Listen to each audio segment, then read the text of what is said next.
This is Killer Innovations, a show about ideas, creativity, and how you can innovate. Welcome to the Innovator's Garage, where you learn to create your next game-changing killer innovation. Hello and welcome. I'm Phil McKinney. This week, we are reaching deep into the archive and bringing you one of our most downloaded shows. Enjoy.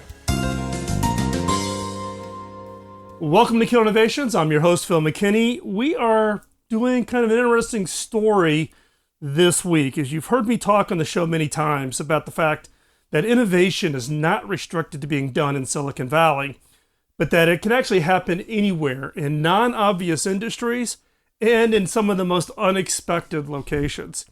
A few weeks back, we had a guest on our show talking about one of their investments along the same lines here in Paducah, Kentucky. So we actually brought the studio here to Paducah to introduce and talk to the founders of, now the name of the company is what, Lou? It's Fin Gourmet Foods. Fin Gourmet Foods. Lulu and John are here in the studio with us. So Lulu, introduce yourself. Tell us a little bit about you. My name is Lula Lu, and I'm a co-founder and co-owner of Fin Gourmet Foods, and I have a PhD in nutritional sciences.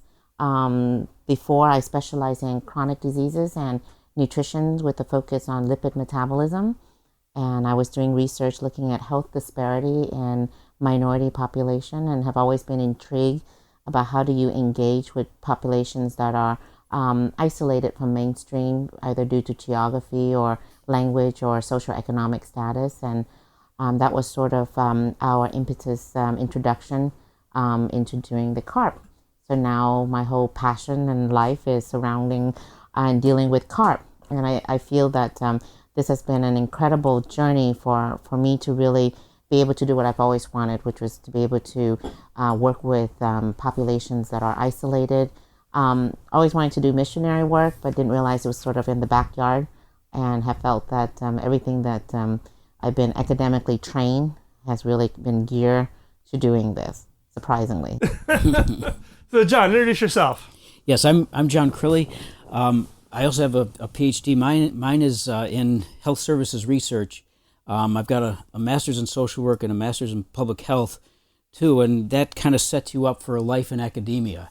My population of choice was actually rural populations in the U.S., and I've worked with different groups, and I also worked with in the VA with people, and I did target the rural populations even in that work too. And part of what we're doing, Paducah is not this huge metropolis. It's not really urban, not rural right here, but we do feel we work in a rural area. So I do have to say that all of my training I have brought to what we do here, even though it's fish. We are working, and I am very, very involved in rural populations, which was a focus even as I was doing academia. So Fin Gourmet, though, didn't start here in Paducah.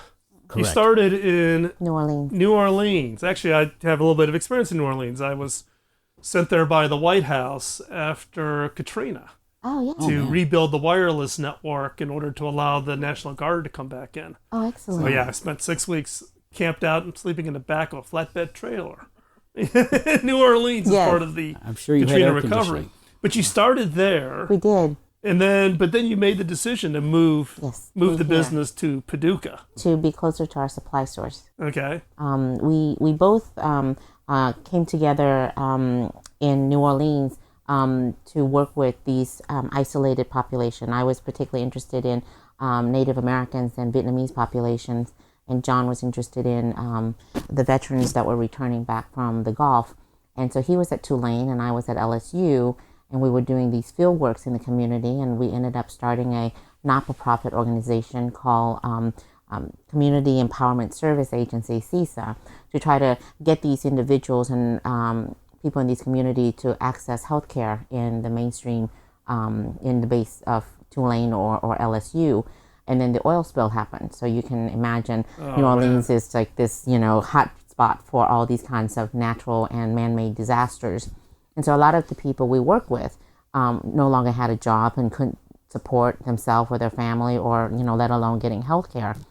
And so John happened to came across an article on a flight home from a conference talking about Asian carp. And academically, we kind of thought, well, are the people we work with, they have boats and they have nets, how difficult is it yes, I know, how difficult is it to move from the Gulf into inland fishing? Well, there's a huge difference. It's actually more complicated inland, but we didn't realize that. And so, there was a lot of people from everywhere, from federal to private foundations and all of that, trying to come in and do on-the-job training and all of that. And Gary Locke, who was the Secretary of Commerce at that time, we met with him, kind of pitch our idea, and because we were working in the community, and he says, oh, I like it, give us an ironclad business plan and we'll support you.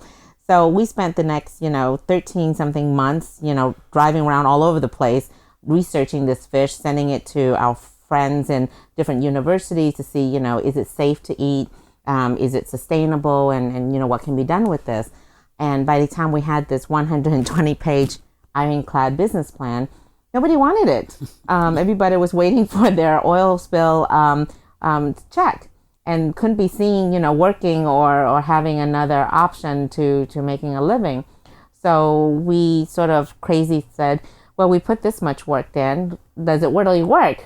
So next thing you know, we're doing 12 hours at the university and then spending the next, 12 hours at night at a shrimp processor in Chauvin trying to cut these fish and trying to figure out the secrets to making boneless fillets from it and how to market this. And we got it. And then we try to give it away to these various communities that we work with. No one wanted it because they, again, couldn't be seen, having an alternative to what they were doing for the check from BP. So next thing you know, we're doing this out of our kitchen, and we got our first sale, and then we realized that we can work with people who needed second chance or different opportunities. So we started with a halfway house that was working with women who were migrant workers who were from domestic violent situations, and we got hooked. And then we realized that this is a fish that can really give people economic empowerment. Next thing you know, I kind of phased out of my job at LSU and did it full time. And then eventually he did it from Tulane and the VA. And then we needed more fish because we were getting more orders, and came to realize that Kentucky has really incredible amount of fish here, and people here believe that this fish can be an economic opportunity for them. And so we moved everything here in 2014. So 2014, you moved to Paducah.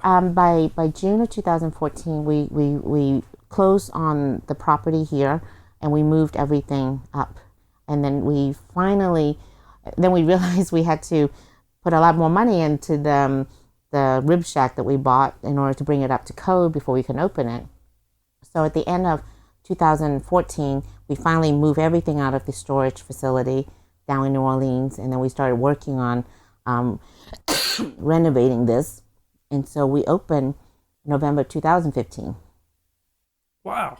Yeah. How long were you, when did the business start in New Orleans? How many years in were you? 2010. 2010, okay. So we had 3 years there. Yeah. 3 years there before you Right. brought it to to Paducah. We registered the business in 2010. We made our first sale at the end of 2011, and we're kind of ramping up. And then, 2011? Yes, 2011. Yeah. That's right. Wow. Yeah. But it's interesting, though, that of all the places, why Paducah? Because this fish is available all up and down the river systems. Yeah. But it's not easy to catch. Yeah, definitely needed. So it was simply we had we have a large piece of equipment called a soft solid separator sold by a certain company, and it was that company's sales rep who sent a newspaper article to Lula that mentioned a certain fisherman around here that was catching Asian carp. So I asked if we had heard of him. We said no. She started to call around, and So if he had sent us an article from somebody from Mississippi, we may have ended up in Mississippi. But it turns out that there's so much water here, and the confluence of all the rivers and right. lakes. Well, you got the combination. Paducah is unique in the fact that you've got the confluence of Tennessee and Ohio. Yep. You know, it's kind of this pinch point. And then Yep. you It was have actually two the whole lakes. town was established because of that unique for river transport. Yes. And you have the two For the lakes. sending of Yeah. for the sending of the goods. Yep. I'm originally from Cincinnati, so my wife went to Evansville, so I'm kind of tied to the Ohio River in Yes. Right. some cases. Right. So let's hold that thought. We come back and want to talk a little bit more specifically about the Chinese carp and why it's such an invasive species here in the river systems. Sure. And we'll talk more about Fin Gourmet Foods. You are listening to Killer Innovations on the BizTalk Radio Network.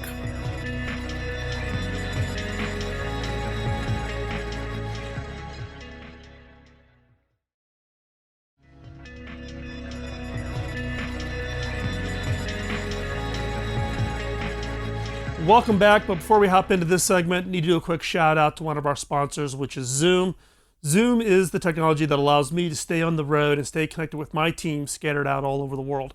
If you haven't tried it, check it out. It allows for both video and audio collaboration, which you would expect, but also its ability to do screen sharing and its ability to do whiteboarding to allow teams to innovate and collaborate no matter where they are is a critical tool that I use each and every day. Check it out. Hop on over to killerinnovations.com/Zoom. You'll get your free account. It'll allow you to collaborate with up to 50. That's right, 50 people. Check it out and let me know what you think. And drop me a note if you are using Zoom. Love to hear how you're using it. Just drop me a note over at phil@killerinnovations.com. So let's pick up our conversation with Lulu and John around Fin Gourmet Foods. Now, the Chinese carp, right? It's many people here in the United States would view that as an invasive species, right? It proliferates pretty quickly, and these things grow to be pretty good. And I've seen pictures of them kind of doing the jumping out of the water thing. What's the history on this on Chinese carp and the invasiveness here in the United States? Well, so there's 4 Asian carp, but the one that we see the most of is the silver. So there's the silver, the big head, the black, and one more, the grass. All of those are in the waters, in the Mississippi, but the silver is by far the most prolific, and it actually has pushed out the big head. The silver was bred in China to grow rapidly, to propagate often, as a cheap source of protein. And they are harvested several times a year, and they're harvested at about a foot long, which is maybe 6 or 8 months. And so it's a constant source of protein. They're all farmed over in China. There are none in any of the rivers there. So they were meant to grow really fast and then to be harvested. Because they eat only plankton, they were brought over as an experiment to the fish farms, the catfish farms in the Mississippi. So we brought them in as part of, to put them Yes. into the catfish ponds to eat up Exactly. the plankton in the ponds. Yes. Tourist thing. And of course, Mississippi catfish farms are always many are near the Mississippi River, and all it takes is one flood to bring the fish into the ecosystem, and they're pretty much they're gone. So because they propagate so frequently, and they have they lay so many eggs throughout the year, and they grow so rapidly, they soon outgrow many predators. So they grow so quickly, and they're harvested at about a foot long from farming. But if you just let them out in the wild and they're not farmed at this length, that's when they grow to be tremendous. So they just don't stop growing. But over in China, where they're only farmed, they're stopped at a certain growth stage, and that's that. So we in the U.S. are the only country that has them to this extent in the wild. So we are unique in the world with this resource of fish. And the carp, there's over 15,000 species of different carps, but what's labeled as Asian carp, there's 4 species that falls under that. And it was brought over not like by someone who was raising it as a pet or anything. It was an understanding and an agreement between aqua farmers and U.S. wildlife fisheries and all that. So there's been stages of different carp invasive species.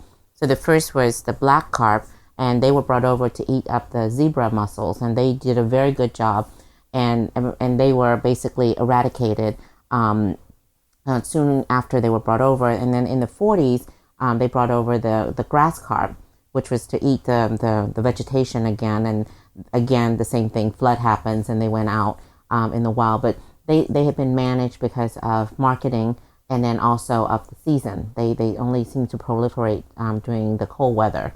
And then the big heads were brought over for the catfish farming, and then the silver was brought over at the same time. And then the silver now is outnumber all the other three. You don't really see black carps anymore, and you don't really see grass carp anymore. Do they, if you look along like the entire Mississippi, Ohio River system, do certain species congregate in certain segments of the river system, or they're just everywhere? So of the 17 states that borders the Mississippi, they all have the silver carp problem now. And that's the number one invasive carp that is everywhere. And in the next 10 years, it will go everywhere else that any river that branches off them, any kind of waterways that branches off the Mississippi will also have this problem. So, okay, so it's invasive, grows rapidly. What's the good parts of the carp? What, obviously, with both your backgrounds and degrees, you obviously have looked into it. It's not just a fish because it's a fish. There's right. some other benefits. It's a tremendous fish. It is a tremendous resource that the U.S. have that we don't recognize yet. It is extremely high in omega-3. It is comparable to wild-caught salmon in terms of the omega-3 levels. But you're not getting the lead or the mercury that's involved because it doesn't eat other fish. And therefore, it doesn't store all of that. And so, because it's a filter feeder, it's like whales just simply filtering in all of the zooplankton. It's invasive because all of that plankton, which is the most simplest form of the food chain, provides fish for the other native fish as well. So if you've got a fish that's hoarding all of the food, the other fish won't have access to it, so therefore they can't reproduce at the rate that they should be producing. So then you get this fish that's reproducing 3 or 4 times a year because it's eating off every nutrient that there is. It's also very clean. It's a white, flaky fillet.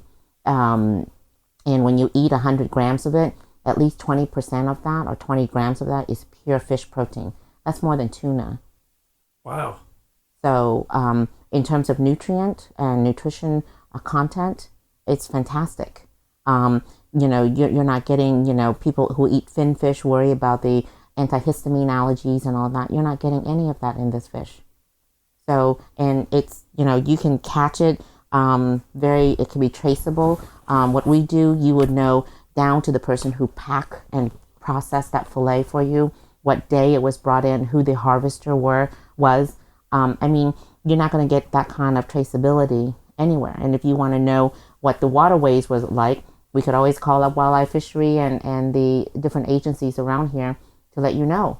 So, it's just an incredible resource we have. Yeah, and it's interesting because the whole traceability of the food chain is becoming increasingly important, particularly with people's food allergies and secondary effects of certain food types from depending on 2 different sources of those allergies.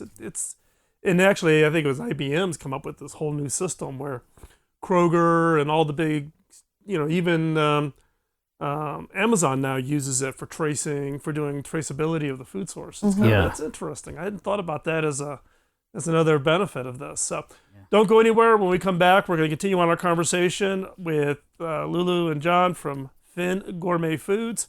And when we come back, we'll continue this conversation and talk specifically about the business now and where you're at and what the plans are for that. So don't go anywhere. We'll be right back after this short break. You are listening to Killer Innovations on the BizTalk Radio Network.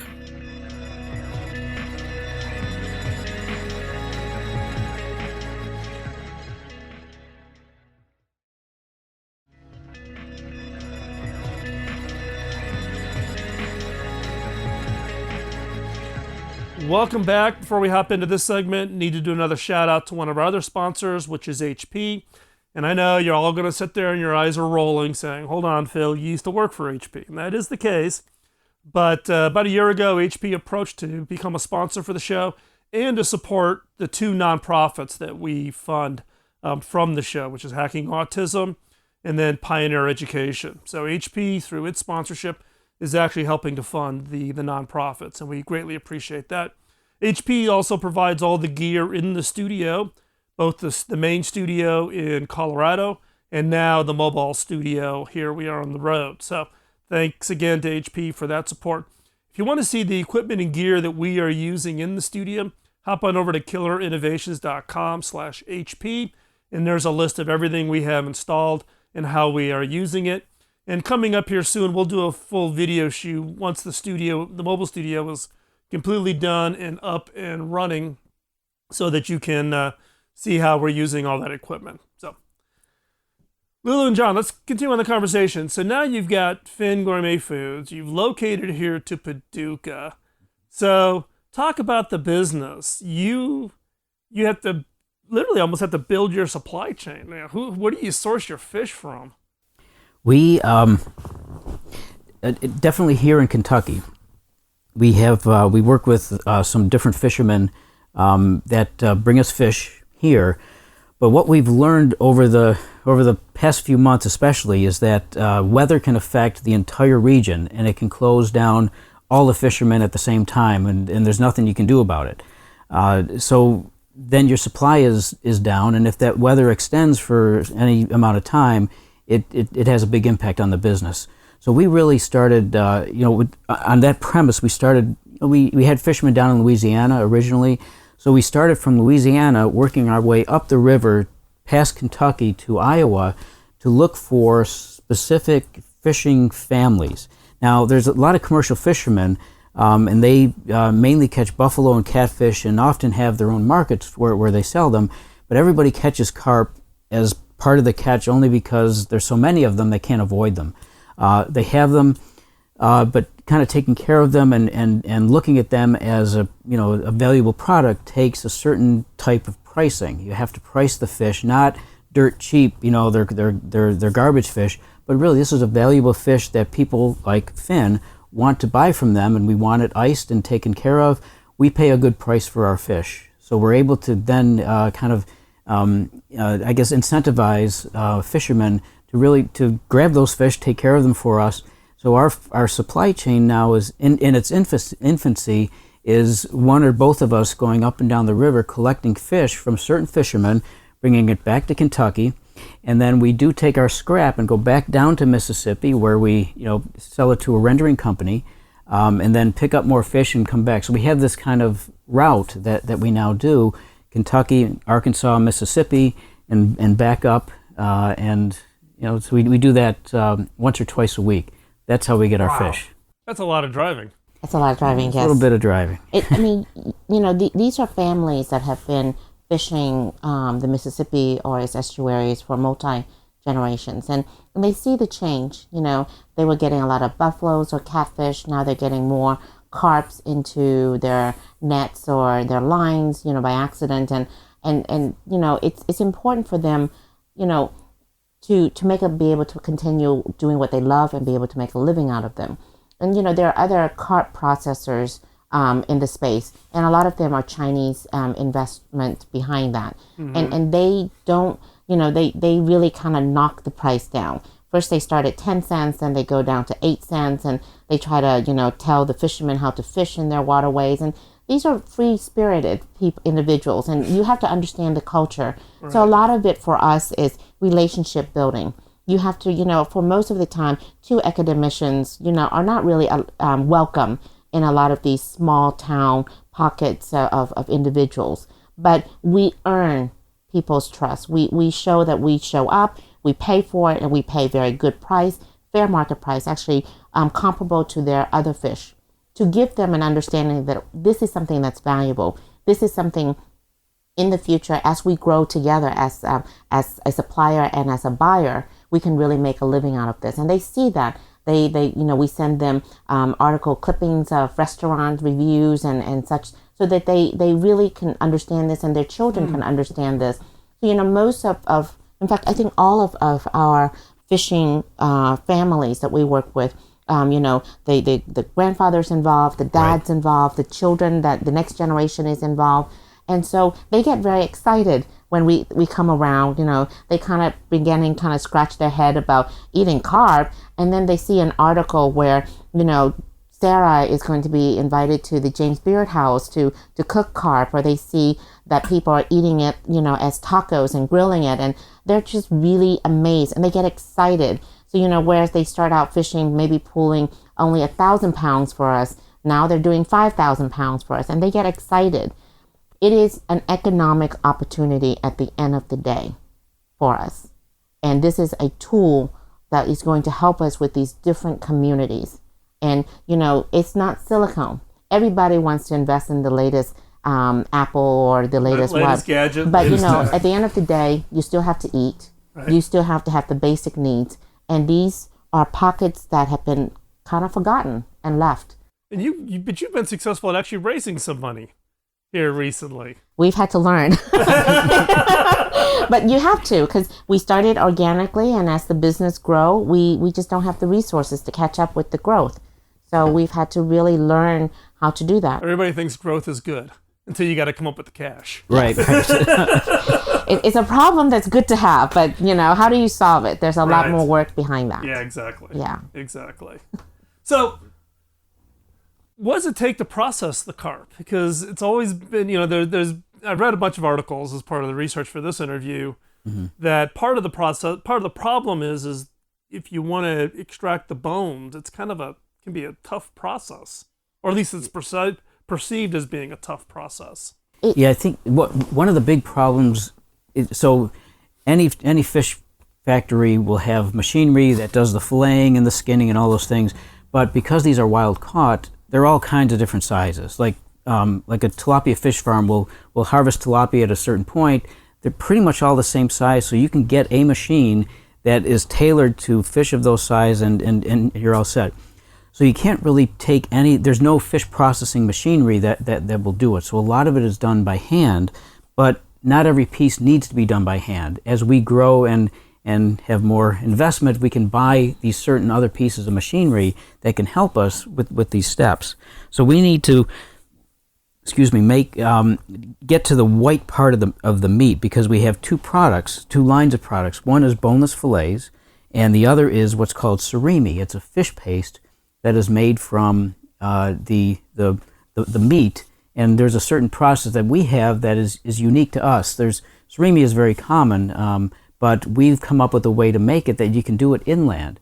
Every other kind of surimi is made by the ocean because it creates so much not polluted water, but waste water. A lot of waste out of the process itself. Yeah. So we've developed a technique to give the same quality that you would have with Alaskan pollock by Trident, but simply make it inland where we don't have that wastewater, and we conserve a lot in terms of what we, I guess carbon footprint, or what we put back in the environment. Because what we're trying to do is to manage the environment so that we can preserve the environment. We don't want to add extra stuff to the environment. Well, plus, because your product is dependent on having a healthy environment to bring the fish in. So, we would be what you consider an environmental impact company, and then also a community impact company. So of those two product lines that we have, they're both trademarks to us. We can develop nice, large, boneless fillets, the kind you see like a salmon fillet, or even a bigger than a cod fillet, but there's no bones, it is intact. Because, the fish grows up, I think the biggest one we've had is 107 pounds.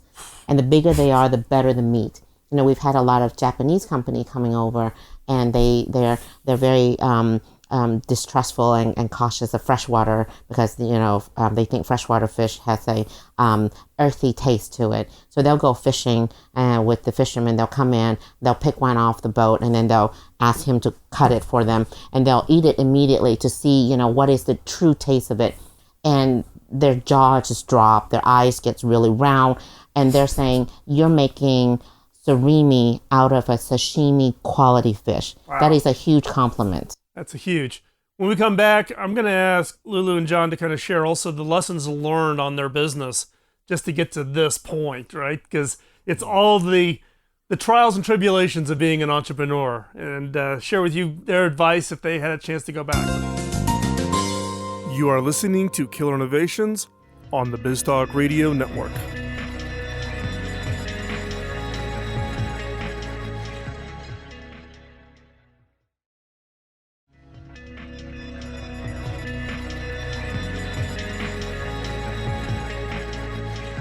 Welcome back. We're continuing our conversation with Lulu and John from Fin Gourmet Foods here in Paducah, Kentucky. You guys have now been in business. You started in New Orleans. You relocated to Paducah. If you had a chance to kind of go back and give yourself advice back when you were doing your original 100-page business plan, what advice would you give yourself now that you've got that kind of lessons learned and the experience under your belt? Go for it, John. All right, so if we knew how hard it was, we would have said, let's not do this at all. No, we would have said, oh, we will make it not hard at all. Right, That's what we would have said.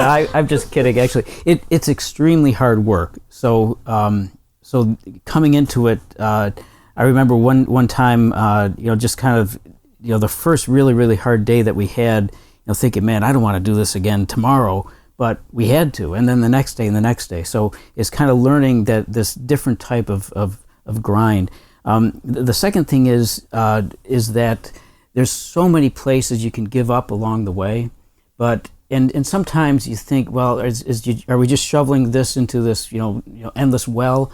And for some products that's probably true, but for this we really felt, and we had done all the background to say this has got a lot of potential here. So it's just really being creative about, in those very, very difficult times when your option is to close down or to just keep on going because tomorrow's going to be a little bit better. You just keep on going because it will pay off in the end. It's a perseverance. It's a perseverance thing, yes. Have faith, whether it's in a spiritual, religious being, or have faith in the close friends and partners that have gotten you through. Have faith that tomorrow is going to be a better day. You have to have faith. Otherwise, you will go crazy. And do something. Yes, the money, yes, we're a for-profit and ultimately we want to have a comfortable living.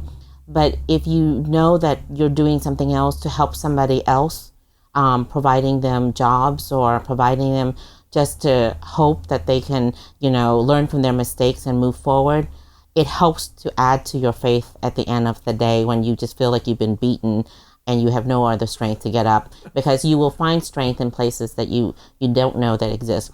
And don't take advices from the experts. Don't. You trust in what you know about what you have done that day, what you have put in terms of blood, sweat. You can have an economic advisor coming and say, well, you need to do this and that, but they've never slaughtered fish. They've never, been in deep high with maggots and, figuring out how to, get it to the landfill because you have no money to pay for someone to do it. Take it with a grain of salt, but know your stuff.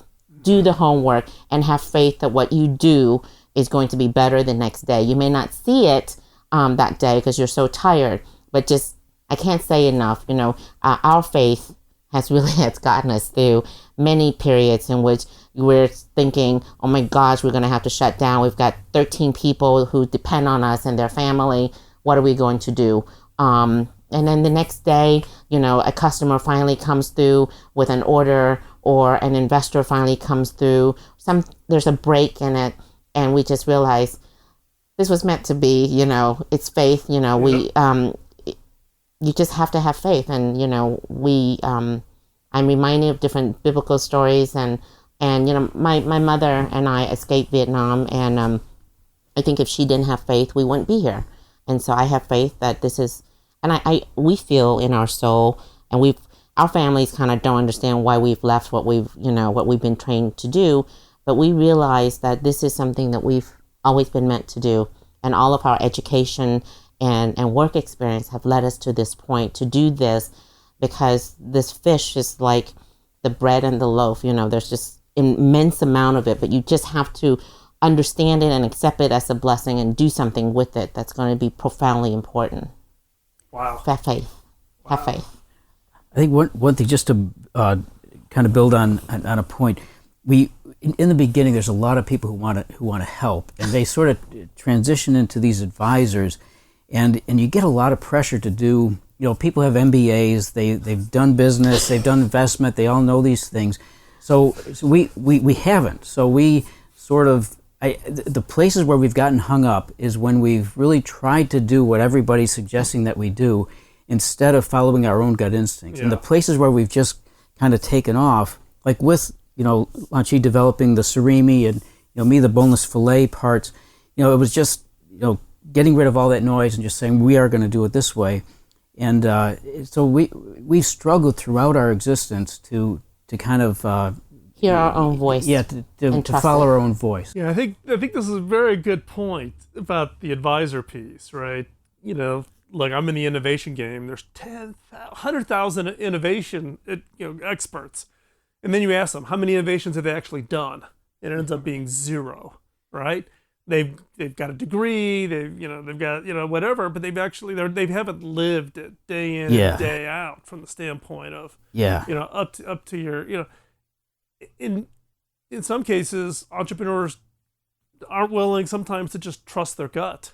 Yes. Right? That's exactly It's that negative talk we have in our heads, like, oh, you don't know anything, you're new, you're a rookie, you're not the expert. Yeah. When in reality, that gut can get you a long way. That's an excellent Plus, point. when you're living it day in and right. day out. I mean, we've been, in front of bankers and potential, investors, and they say, well, what does 2 academicians know about running a fish processor? And now I can say, I do know a lot. And my training as a PhD in academician, I'm a problem solver.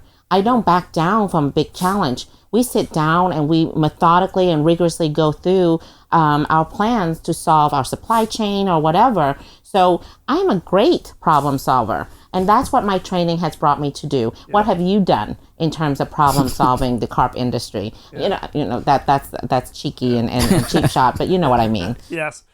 Lulu, John, I want to thank you for taking the time out today. It's been great to come visit Paducah, come back to Kentucky, where my wife and I got married, not too far from here. Very cool. Right over in Henderson. So it's been great to be back in town and checking it out again. And I just want to say congratulations on the success you've had and the impact that you're having here in Paducah, both with employment, but also with the environment and what you're doing with the Chinese carp, providing a great protein food source and the success for your business.